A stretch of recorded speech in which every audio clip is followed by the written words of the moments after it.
नमस्कार दोस्तों, मैं सुनील कुमार अपने नए यूट्यूब चैनल न्यू प्रगति ट्यूटोरियल में आप लोगों का हार्दिक अभिनंदन करता हूं।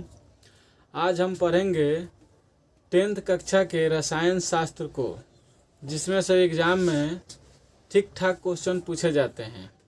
तो आइए शुरू करते हैं रसायन शास्त्र को।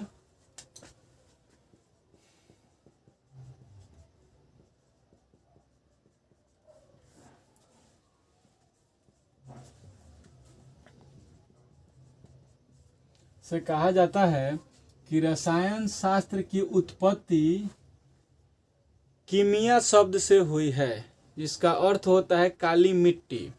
लेकिन ऐसे अगर देखा जाए कि रसायन शब्द बना कैसे है, तो इसको कहा जाता है रस प्लस आयन बराबर होता है रसायन। यानी कहने का मतलब हुआ कि रस का जो मतलब है या रस का जो अर्थ होगा वह रासायनिक पदार्थ होगा, और आयन जो है उसमें धन आयन और ऋण आयन को प्रदर्शित करता है। इससे हम इसका परिभाषा बना सकते हैं कि विज्ञान की वैसी शाखा जिसके अंतर्गत रासायनिक पदार्थों का अध्ययन किया जाता है, तो उसे रसायन या रसायन शास्त्र कहते हैं। अब इसका यदि हम जनक देखें तो इसका जनक मुख्य रूप से तो लिवोजियर को जाना जाता है, लेकिन अगर कहा जाए कि कार्बनिक रसायन के जनक कौन है, तो कार्बनिक रसायन के जनक बोहलर को माना जाता है। यानी कार्बनिक रसायन के जनक जो होंगे बोहलर होंगे, जिन्होंने प्रयोगशाला में सबसे पहले संश्लेषित कार्बनिक पदार्थ को बनाया, जिसे हम लोग यूरिया कहते हैं। इसके कारण ही कार्बनिक रसायन का पिता बोहलर को माना जाता है। आइए अब हम नेक्स्ट देखते हैं पदार्थ के बारे में। पदार्थ या मेटर, यानी कहा जाता है कि दुनिया का कोई भी चीज या वस्तु जो कुछ स्थान घेरे तथा जिसमें द्रव्यमान और आयतन हो तथा जो अवरोध उत्पन्न करे, वह पदार्थ कहलाता है। इसके बाद हमारा हुआ कि पदार्थ का सबसे जो छोटा आप कह सकते हैं कण, कुछ दिन पहले तक माना जाता था कि परमाणु होता है, लेकिन विज्ञान में जब कुछ अच्छे लोगों ने या वैज्ञानिकों ने जब अध्ययन किया रसायन शास्त्र में, तो बताया कि परमाणु को भी तोड़ा जा सकता है। यानी पहले के मान्यता के अनुसार से पदार्थ का सबसे सूक्ष्मतम कण जो हमारा था, सूक्ष्मतम कण, उसे परमाणु माना जाता था। लेकिन वर्तमान समय में परमाणु को भी 3 भागों में तोड़ दिया गया है, जो होता है प्रोटॉन, इलेक्ट्रॉन और न्यूट्रॉन। अब कहा जाता है कि प्रोटॉन को हम लोग P+ से सूचित करते हैं, इलेक्ट्रॉन को E- से और न्यूट्रॉन को N0 से। अर्थात कहने का मतलब हुआ कि पदार्थ का जो हमारा सबसे सूक्ष्मतम कण है परमाणु, उसको जब वैज्ञानिकों ने तोड़ा तो वह 3 रूप में टूटा, जिसमें प्रोटॉन हमारा आया धन आवेशित कण, इलेक्ट्रॉन आया ऋण आवेशित कण और न्यूट्रॉन आया आवेशहीन कण। उसके बाद अब हम देखते हैं कि प्रोटॉन कि जो हमारे खोजकर्ता थे, यानी कि तीनों के अगर हम खोजकर्ता को देख लें यहीं पे, तो प्रोटॉन के खोजकर्ता गोल्डस्टीन नाम के वैज्ञानिक थे।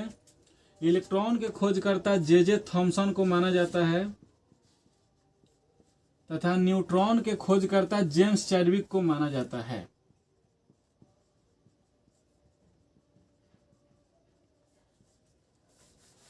और अगर यहीं पे आपसे पूछ दिया जाए कि परमाणु के खोजकर्ता कौन थे, तो परमाणु के खोजकर्ता रदरफोर्ड को माना जाता है।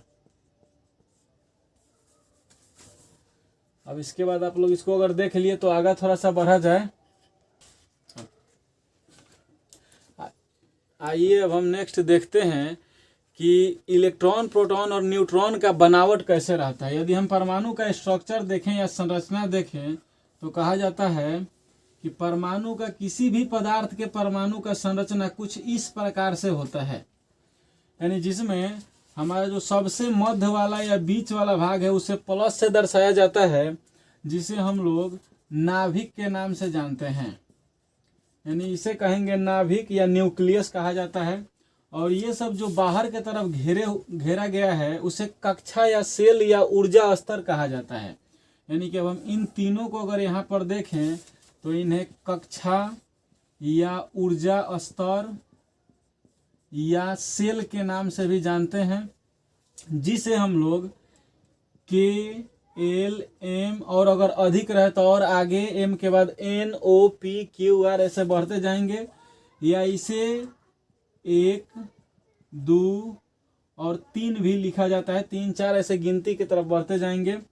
अब इसमें हम लोग का जो नाभिक होता है, नाभिक के अंदर रहता है प्रोटॉन और प्लस न्यूट्रॉन उपस्थित रहता है, जबकि कक्षा में इलेक्ट्रॉन हमारा चक्कर लगाते रहता है। यानी कि हम कहेंगे कि जो कक्षा हमारा है इस सब में इलेक्ट्रॉन उपस्थित रहेगा, और यहाँ पे इलेक्ट्रॉन कक्षा में ऋणात्मक होता है जबकि नाभिक के अंदर प्रोटॉन धनात्मक होता है। इसके कारण ही परमाणु मुख्यतः उदासीन होता है, यानी कि हमारा प्लस चार्ज है प्रोटॉन पर और माइनस चार्ज है इलेक्ट्रॉन पर, जिसके कारण अगर दोनों एक साथ मिलते हैं तो मतलब जो होता है परमाणु का अगर देखा जाए तो वह उदासीन हो जाता है। अब नेक्स्ट यदि हम इसको आगे बढ़ाएं, आइए अब हम नेक्स्ट देख लेते हैं कि हमारा इलेक्ट्रॉन प्रोटॉन और न्यूट्रॉन पर जो आवेश होता है उसका मान कितना होता है। यदि अब हम देखें तो इलेक्ट्रॉन पर हमारा आवेश होता है -1.6 गुने 10 के पावर -19 कूलाम, और सेम यही होता है प्रोटॉन पर, केवल धनात्मक होता है, यानी कि इसको लिखते हैं 1.6 गुने 10 के पावर -19 कूलाम, और न्यूट्रॉन पर हमारा आवेश जो होता है वो 0 होता है, यानी कि न्यूट्रॉन जो होगा आवेशहीन होगा। आप इतना को याद रखें। इसके बाद अब हम चैप्टर की शुरुआत करते हैं, जो हमारे 10th कक्षा का फर्स्ट चैप्टर है, रासायनिक अभिक्रियाएं एवं समीकरण। आइए हम देखते हैं रासायनिक अभिक्रियाएं एवं समीकरण। यानी अब हम फर्स्ट यहाँ से देख लेते हैं कि रासायनिक अभिक्रिया का परिभाषा क्या होगा। यानी कहा जाता है कि जब कोई भी पदार्थ, या कह सकते हैं कि जब कोई भी 2 या 2 से अधिक पदार्थ एक साथ मिलकर नए पदार्थ का निर्माण करते हैं जिनका गुण अलग अलग हो, तो उसे रासायनिक अभिक्रिया कहते हैं। जैसे हम कह सकते हैं कि रासायनिक अभिक्रिया के कारण ही हम लोग जो खाना खाते हैं वह पचता है, या जब हम जल में चूना को डालते हैं तो उसमें रासायनिक अभिक्रिया होता है। अब अगर इसको देख लें नेक्स्ट, रासायनिक अभिक्रिया तो हो गया, यानी कोई भी 2 या 2 से अधिक पदार्थ जब एक साथ मिलकर नए पदार्थ का निर्माण करें तो उसे रासायनिक अभिक्रिया कहते हैं।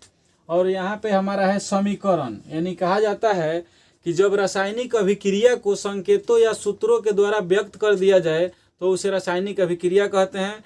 जैसे यदि हम देख लें एक एग्जाम्पल हमारा, तो यहाँ पे है H2 + Cl, यानी कि यहाँ से हमारा निर्माण होगा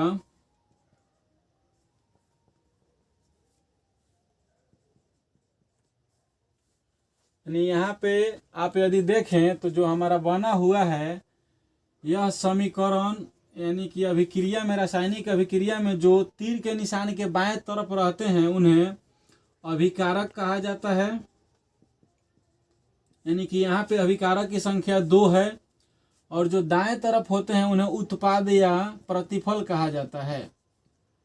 उत्पाद या प्रतिफल कहा जाता है। अब यदि इस रासायनिक अभिक्रिया को आप देखें तो यहाँ पे हमारा हाइड्रोजन का संख्या जो है 2 है, जबकि क्लोरीन का संख्या 1 दिया गया है, लेकिन जो हमारा बना है वह हाइड्रोक्लोरिक अम्ल है जिसकी संख्या 2 है। अब इसको कहा जाता है कि यह जो रासायनिक अभिक्रिया है असंतुलित रासायनिक अभिक्रिया है, यानी कि बराबर नहीं है। उसको बराबर करने के लिए ऐसे तो 3-4 विधियां हैं, लेकिन मुख्य रूप से अनुमान विधि को पढ़ा जाता है। यानी कहने का मतलब हुआ, अनुमान विधि का मतलब कि आप अपने से देख लें कि जहाँ पे जो कमी है उसको आप रहकर पूरा कर सकते हैं, यानी कि जिसको रखने से हमारा जो अभिक्रिया या समीकरण है अगर संतुष्ट हो जाए तो उसे अनुमान विधि कहा जाता है। यानी चलिए अब हम इसको यहीं पे देख लेते हैं कि बाएं तरफ अभिकारक के तरफ हमारा जो हाइड्रोजन है इसका संख्या 2 है, जो क्लोरीन है इसका संख्या 1 है, जबकि दाएं तरफ हम देखेंगे तो हाइड्रोजन का जो संख्या है वह 2 है और क्लोरीन का जो संख्या है वह 2 है। यानी कि यहाँ पे स्पष्ट दिखाई दे रहा है कि हाइड्रोजन का संख्या तो दोनों तरफ समान है, जबकि क्लोरीन का संख्या में अंतर है। अब इसको हम बराबर करेंगे, यानी कि इसको बराबर करते समय हम लिख सकते हैं पुनः कि H2 प्लस, या इसको ऐसे भी लिख सकते हैं कि अभिकारक में Cl के पहले 2 रखने पर, अब लिख देते हैं, यानी कि पहले से हमारा H2 तो है ये है, 2Cl कर देते हैं, अभिक्रिया का चिन्ह देंगे और ये हमारा हो गया 2HCl। अब यह जो हमारा समीकरण हुआ यह संतुलित हुआ, क्योंकि आप देख सकते हैं इसमें अभिकारक जो है हाइड्रोजन का संख्या 2 है, क्लोरीन का संख्या भी 2 हो गया, और जो हाइड्रोक्लोरिक अम्ल बना है इसे आमाशयिक रस भी कहा जाता है, इसका संख्या भी 2 हो गया। यानी कि हाइड्रोजन भी यहाँ से 2 और क्लोरीन भी यहाँ से 2 हो चुका है। आइए अब नेक्स्ट देखते हैं, एक एग्जाम्पल और है जिसे संतुलित करके देख लिया जाए। यानी कि यहाँ पे हमारा दिया गया है तीर के निशान के बाएं तरफ मैग्नीशियम प्लस HCl यानी हाइड्रोक्लोरिक अम्ल, और दाएं तरफ जो हमारा बना है मैग्नीशियम क्लोराइड और H2। यानी कि अब अगर हम इसको देखें, यहाँ पे हमारा अभिकारक है, इस बार अभिकारक की संख्या 2 है, जबकि उत्पाद की भी संख्या यहाँ पे अब 2 है। यानी कि उत्पाद या प्रतिफल इसे लिख सकते हैं। अब यदि हम देख लें लिख कर कि किसकी संख्या अभिकारक में कितनी है और प्रतिफल में कितनी है, उसके बाद इसको संतुलित करेंगे। यानी कि मैग्नीशियम की संख्या हमारे अभिकारक की तरफ है 1 और हाइड्रोजन की संख्या है 1 और Cl यानी क्लोरीन की संख्या भी 1 है। अब यदि हम उत्पाद की तरफ देखें तो मैग्नीशियम की संख्या यहाँ पर तो 1 है, लेकिन क्लोरीन यहाँ पे बता रहा है कि Cl की संख्या जो है वो 2 है और हाइड्रोजन की संख्या भी 2 है। यानी अगर अब दोनों तरफ हम देख लें तो मैग्नीशियम की संख्या तो हमारा समान है, लेकिन यहाँ पे हाइड्रोजन और क्लोरीन में अंतर हो गया। अब इसको संतुलित करने के लिए हम देखेंगे कि कहाँ पे चेंज करें मान को, जिससे हमारा समीकरण संतुलित हो जाए। यानी कि यदि अब हमें इन दोनों को बढ़ाना है तो हम कह सकते हैं कि अभिकारक की तरफ यदि HCl जहाँ पे है उसके पहले यदि हम 2 रख दें तो हमारा समीकरण संतुलित हो जाएगा। यानी कि अब हम लिखेंगे कि अभिकारक में HCl के पहले 2 रखने पर, यानी कि हमारा नया जो बना Mg प्लस 2HCl, अभिक्रिया का चिन्ह देंगे, यहाँ से हो गया MgCl2 प्लस H2। यानी कि अब यदि हम पुनः देख लें तो मैग्नीशियम का संख्या अभिकारक में 1 है तो उत्पाद में भी 1 है, और यदि अभिकारक में देख लिया जाए कि H का यानी हाइड्रोजन का संख्या 2 है तो यहाँ पर भी उत्पाद में भी 2 है, और क्लोरीन का संख्या 2 है तो इधर भी 2 है। यानी कि यह हमारा जो समीकरण है यह पूर्ण रूप से संतुलित हो चुका है। अब चलिए हम नेक्स्ट देखते हैं कि रासायनिक अभिक्रियाएं की कुछ विशेषताएं होती है। यानी जैसे कि अगर कोई रासायनिक अभिक्रिया हो जिसमें गैस, यदि रासायनिक अभिक्रिया के पश्चात गैस का निर्माण हो, उसे कहा जाता है ऊष्माक्षेपी अभिक्रिया। यानी कहते हैं, अगर परिभाषा देखें तो कहेंगे कि रासायनिक अभिक्रिया के पश्चात यदि गैस का निर्माण हो रहा है तो उस रासायनिक अभिक्रिया को ऊष्माक्षेपी अभिक्रिया कहते हैं। सेम इसका अपोजिट होता है कि यदि अभिक्रिया में ऊष्मा का अवशोषण हो तो उसे ऊष्माशोषी अभिक्रिया कहते हैं। यानी कि जिस रासायनिक अभिक्रिया में ऊष्मा का अवशोषण हो तो उसे ऊष्माशोषी अभिक्रिया कहते हैं। अब इसके बाद हमारा आता है कि अभिक्रिया के पश्चात यदि गैस का निर्माण हो रहा है तो गैस को दर्शाने के लिए हम तीर के निशान को ऊपर की तरफ करके दर्शाते हैं।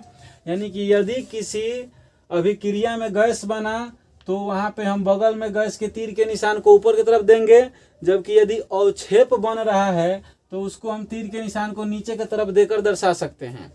इसके बाद हमारा आता है इस चैप्टर में अच्छा और पॉइंट है, जैसे कहा जाता है कि संयोजन या संश्लेषण अभिक्रिया।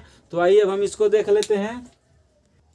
आइए अब हम नेक्स्ट देखते हैं, परीक्षा के हिसाब से जो पूछा जाता है क्वेश्चन महत्वपूर्ण है कि संयोजन या संश्लेषण अभिक्रियाएं, यानी कि यदि इसका हम परिभाषा देखें तो कहेंगे कि जब दो या दो से अधिक अणु एक साथ मिलकर एक अणु का निर्माण करे तो उसे संयोजन या संश्लेषण अभिक्रिया कहते हैं।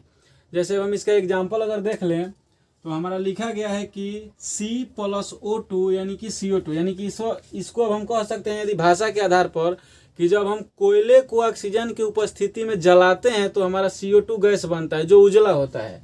और CO2 यदि गैस है यानी कार्बन डाइऑक्साइड यदि गैस है तो उसे हम तीर के निशान ऊपर की तरफ देकर दर्शाएंगे। अब नेक्स्ट हमारा जो एग्जाम्पल है कि मैग्नीशियम और ऑक्सीजन है, यानी कि इससे बनता है मैग्नीशियम ऑक्साइड। और यहाँ पे यदि आप ध्यान दें तो दिखाया गया है कि दो छोटे छोटे अणु मिलकर एक बड़े अणु का निर्माण कर रहे हैं। सेम इसका विपरीत होता है वियोजन या अपघटन अभिक्रिया, यानी कि इसका यदि परिभाषा देखें तो कुछ इस प्रकार से होगा कि जब एक बड़ा अणु टूटकर दो छोटे छोटे या दो से अधिक छोटे छोटे अणुओं का निर्माण करे तो उसे वियोजन या अपघटन अभिक्रिया कहते हैं। आइए अब इसका एग्जाम्पल देख लेते हैं कि यहाँ पे हमारा लिखा गया है CaCO3 जो होता है कैल्शियम कार्बोनेट। और यदि आप इसको देखेंगे तो जो लोग अंडा खाते हैं उसका ऊपर वाला जो कवर होता है वह CaCO3 होता है, यानी कैल्शियम कार्बोनेट होता है। और ऐठा घोंघा ये सब जो होता है उसके जो कवर होते हैं वो सभी CaCO3 होते हैं, यानी कैल्शियम कार्बोनेट होते हैं। या जलीय जो जीव होंगे उनका भी जो शरीर के ऊपर का कवर होता है जो उनको सुरक्षा प्रदान करता है वो भी कैल्शियम कार्बोनेट का बना होता है। अब यदि इसे हम देखें तो कैल्शियम कार्बोनेट को जब हम गर्म करते हैं तो यहाँ से हमारा कैल्शियम ऑक्साइड और CO2 अलग होता है, यानी कि कैल्शियम ऑक्साइड को कली चूना कहा जाता है, इसको आप ध्यान रखें। उसके बाद नेक्स्ट हमारा है 2KClO3 जिसे पोटेशियम क्लोरेट कहा जाता है। जब इसको हम गर्म करते हैं तो यह टूटकर पोटेशियम क्लोराइड और ऑक्सीजन गैस बनाता है। अब इसके बाद हमारा है वैद्युत अपघटन अभिक्रिया, यानी कहा जाता है वैद्युत अपघटन अभिक्रिया में कि कुछ धातुओं के ऑक्साइड या क्लोराइड में जब विद्युत धारा हम प्रवाहित करते हैं तो वो टूटकर अलग हो जाते हैं। जैसे एग्जाम्पल में दिखाया गया है कि यदि यहाँ पे हमारा है NaCl यानी साधारण नमक, अब इस पर यदि हम विद्युत धारा प्रवाहित करते हैं तो हमारा सोडियम अलग हो जाएगा जबकि क्लोरीन भी अलग हो जाएगा। यानी कि यहाँ से सोडियम हमारा NaCl से टूटकर कैथोड पर अलग होता है जबकि क्लोरीन एनोड पर अलग होता है। यानी कैथोड का मतलब प्लस तथा एनोड का मतलब माइनस होता है। इसके यदि हम दूसरा एग्जाम्पल देखें तो हमारा है जल को यदि जब हम जल में विद्युत धारा प्रवाहित करते हैं तो जो हमारा हाइड्रोजन होगा वह कैथोड पर टूटेगा जबकि ऑक्सीजन जो होगा वह एनोड पर टूटेगा। आइए अब हम नेक्स्ट देखते हैं एकल विस्थापन अभिक्रिया। परमाणु का एक या एक से अधिक समूह दूसरे परमाणु को विस्थापित कर देता है तो उसे कहा जाता है एकल विस्थापन अभिक्रिया। या यदि फिर से आप परिभाषा देख लें कि जब किसी अभिक्रिया में एक परमाणु या एक परमाणु का समूह दूसरे परमाणु या दूसरे परमाणु के समूह को विस्थापित कर देता है तो उसे एकल विस्थापन अभिक्रिया कहते हैं। आइए अब एग्जाम्पल देख लेते हैं। यानी कि यहाँ पे हमारा है लोहा, यानी कि फेरस इसे कहा जाता है, और यहाँ पे साथ में है कॉपर सल्फेट यानी CuSO4। जब हम फेरस को यानी कि लोहा के कील को जब कॉपर सल्फेट के विलयन में डालते हैं तो जो हमारा लोहा होगा वह कॉपर को अलग कर देता है, यानी कि तोड़कर अलग करता है और खुद फेरस के साथ क्रिया करके बना लेता है फेरस, और सल्फेट जो होगा आपस में मिलकर बना लेते हैं फेरस सल्फेट, जबकि कॉपर हमारा अलग हो जाता है। सेम इसका यदि हम अगला एग्जाम्पल में देखें कि जब हम जिंक को कॉपर सल्फेट से अभिक्रिया कराते हैं तो जिंक जो होगा वह कॉपर को विस्थापित करके या अलग करके खुद हो जाता है साथ में सल्फेट के और बना लेता है जिंक सल्फेट, और फिर कॉपर हमारा अलग हो जाता है। आइए अब हम नेक्स्ट देखते हैं उभय विस्थापन अभिक्रिया। यानी कहा जाता है कि जब दो यौगिक अपने आयनों का आदान प्रदान करके नए यौगिक का निर्माण करे तो उसे उभय विस्थापन अभिक्रिया कहते हैं। जैसे एग्जाम्पल यहाँ पर हम देख सकते हैं कि यहाँ पे हमारा NaCl यानी सोडियम क्लोराइड है और AgNO3 यानी कि सिल्वर नाइट्रेट है। जब इन दोनों को आपस में मिलाया गया तो जो हमारा Ag है यह धन आयन होता है जो क्लोरीन रिनायन के साथ मिलकर और बना लिया सिल्वर क्लोराइड, जबकि जो हमारा सोडियम है धन आयन यह नाइट्रेट यानी रिनायन होता है उसके साथ मिलकर बना लिया सोडियम नाइट्रेट। यदि हम नेक्स्ट एग्जांपल देखें तो यहाँ पे हमारा है फेरस सल्फाइड यानी FeS, और यहाँ पे हमारा लिखा गया है H2SO4 सल्फ्यूरिक अम्ल या इसे बैटरी अम्ल के नाम से भी जाना जाता है। अपने आयनों का आदान प्रदान करके, यानी कि यदि हम यहाँ से देखें तो Fe हमारा है लोहा जो आकर SO4 यानी सल्फेट के साथ क्रिया करता है और बनाता है फेरस सल्फेट, और इसके बाद हमारा जो बच गया यहाँ पे S सल्फर का और हाइड्रोजन, ये आपस में मिलकर बना लेते हैं हाइड्रोजन सल्फाइड, और यह एक गैस है जो ऊपर की तरफ दिखाया गया है। इसके बाद नेक्स्ट हमारा आता है अवक्षेपण अभिक्रिया, यानी कहा जाता है कि जिस रासायनिक अभिक्रिया में अवक्षेप बने उसे अवक्षेपण अभिक्रिया कहते हैं। यानी कि आइए अब इसका एग्जाम्पल देख लेते हैं। हमारा यहाँ पे है NaCl यानी सोडियम क्लोराइड और AgNO3 यानी सिल्वर नाइट्रेट। अब इसमें यदि हम देख लें तो हमारा जो AgCl बना है यह अवक्षेप बना है, जिसे हम तीर के निशान को नीचे करके दिखाए हैं, और उसके बाद हमारा जो यहाँ से सोडियम होगा यह NO3 से क्रिया करके बना लिया है सोडियम नाइट्रेट, और Ag जो हमारा है धन आयन यह क्लोरीन रीन आयन से क्रिया कर बना लिया है सिल्वर क्लोराइड। आइए अब हम नेक्स्ट देखते हैं। यहाँ पे लिखा गया है 3 अभिक्रियाएं और, जैसे उदासीनीकरण अभिक्रिया, प्रकाश रासायनिक अभिक्रिया और ऑक्सीकरण अवकरण अभिक्रिया, जिसे रेडॉक्स अभिक्रिया भी कहा जाता है। रेडॉक्स अभिक्रिया यानी कि यह है बहुत इंपॉर्टेंट एग्जाम के हिसाब से। ये जो हमारा है ऑक्सीकरण अवकरण अभिक्रिया, इसे संयुक्त रूप से रेडॉक्स अभिक्रिया कहा जाता है, जो बार बार एग्जाम में पूछा जाता है। आइए अब परिभाषा देख लेते हैं। यानी कि वैसी रासायनिक अभिक्रिया जिसमें अम्ल और क्षार साथ में मिलकर लवण तथा जल का निर्माण करे। आइए अब हम यदि परिभाषा देखें उदासीनीकरण अभिक्रिया का, तो कहा जाता है कि जब किसी रासायनिक अभिक्रिया में अम्ल और क्षार आपस में मिलते हैं तो उससे लवण तथा जल का निर्माण होता है। इस प्रक्रिया को उदासीनीकरण अभिक्रिया कहते हैं। यदि हम एग्जाम्पल को देख लें तो यहाँ पे हमारा है अम्ल जो HCl हमारा अम्ल है, और क्षार यदि देखें या भस्म कहा जाता है तो NaOH यानी सोडियम हाइड्रोक्साइड है। जब इसका क्रिया आपस में कराते हैं तो बनता है यहाँ से सोडियम हमारा धनायन होता है जो क्लोरीन के साथ क्रिया करता है और आपस में मिला लेता है और बनाता है सोडियम क्लोराइड, साधारण लवण या साधारण नमक कह सकते हैं। और यहाँ से हमारा जो OH है यह आकर और H से क्रिया करता है और बनाता है H2O जो जल होता है।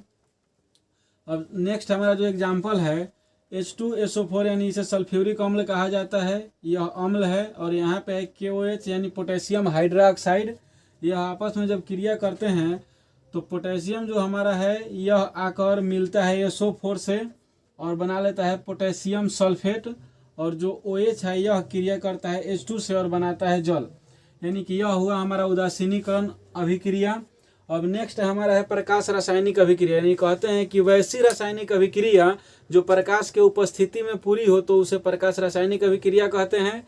यहाँ पे एग्जाम्पल लिया गया है, ये देखते हैं। यानी कि 6 CO2 और 6 H2O जब सूर्य के प्रकाश में क्रिया करते हैं तो यहाँ से बनता है C6H12O6, यानी कि यह हमारा जो सूत्र होता है यह ग्लूकोज का सूत्र होता है, ग्लूकोज।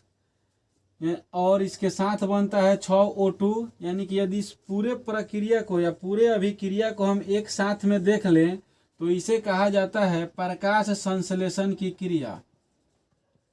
प्रकाश संश्लेषण की क्रिया यानी कि प्रकाश संश्लेषण की क्रिया के लिए कहा जाता है कि सभी हरे पौधे जिन्हें उत्पादक कहा जाता है वे सूर्य के प्रकाश की उपस्थिति में मिट्टी से खनिज लवण को ग्रहण करके और वायुमंडल से CO2 को ग्रहण करके प्रकाश संश्लेषण की क्रिया पूरा करते हैं, जिसमें ग्लूकोज बनता है जिसका सूत्र यहाँ पे लिखा गया है, और ऑक्सीजन बनता है जो वायुमंडल में कार्बन डाइऑक्साइड और ऑक्सीजन को संतुलित करके रखता है। नेक्स्ट अब हम देखते हैं ऑक्सीकरण अवकरण अभिक्रिया, यानी कहा जाता है कि इस अभिक्रिया में कि जब ऑक्सीजन किसी से जुड़े तो उसे कहते हैं ऑक्सीकरण अभिक्रिया, या जब हाइड्रोजन किसी से जुड़े तो उसे कहते हैं अवकरण अभिक्रिया, यानी कि संयुक्त रूप से इसे रेडॉक्स अभिक्रिया कहते हैं। यदि हम इसका परिभाषा लिखें तो कह सकते हैं कि जब ऑक्सीकरण और अवकरण अभिक्रिया एक साथ हो तो उसे रेडॉक्स अभिक्रिया कहते हैं। यहाँ पे दिखाया गया है कि जब हम कार्बन को या कोयले को ऑक्सीजन की उपस्थिति में जलाते हैं तो CO2 हमारा गैस बनता है, यानी कि यह हो गया आपका ऑक्सीकरण अभिक्रिया।